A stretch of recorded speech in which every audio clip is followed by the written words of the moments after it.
मेरा मोटिवेशन है कि हमें अपनी तुलना किसी और से नहीं करनी चाहिए।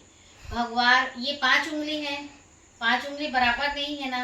उसी प्रकार हमें कुछ चीज़ मिलता है, कुछ चीज़ नहीं मिलता, किसी को बहुत कुछ मिलता है, ऐसा है ना।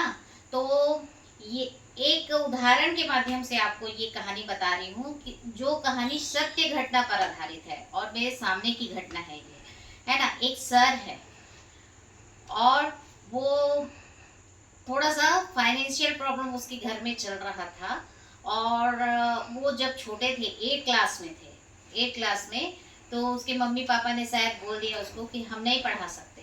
तो वो सर क्या किए, खुद वो बच्चा था उस टाइम, तो वो खुद मेहनत करके पढ़ाई किया। पढ़ाई करने के बाद उसका जॉब लगा, जॉब लगने के बाद से वो अच्छा खासा पैसे भी कमाने लगा। तो एक दिन घर में प्रॉब्लम हुआ तो उनकी मम्मी ने कहा कि थोड़ा-सा पैसों का हेल्प कर दो करके। लेकिन वो बोला कि मैं नहीं करूँगा। मुझे आके बोला मैडम मैं नहीं करूँगा करके। तो मैं बोली कि देखो फिर वो बोलता है कि उसके मम्मी-पापा उसके लिए इतना सब कुछ किए, ये किए, वो किए, लेकिन मेरे मम्मी-पापा ने मेरे लिए कुछ नहीं किया। मैं बोली उसको, क्यों नहीं किया? ज़रूर कुछ मजबूरी रहेगी, माँ-बाप इतना सब कुछ करते हैं अपने बच्चों के लिए, है ना?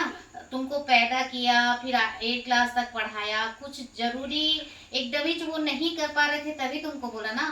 ठीक है, नहीं किया, लेकिन तुमने 8 क्लास से अपना पढ़ाई स्टार्ट किया और फिर धीरे-धीरे स्ट्रगल करके, काम कर के आप आगे बढ़े हो, तो आज आपकी उम्र कितनी है? 22 साल।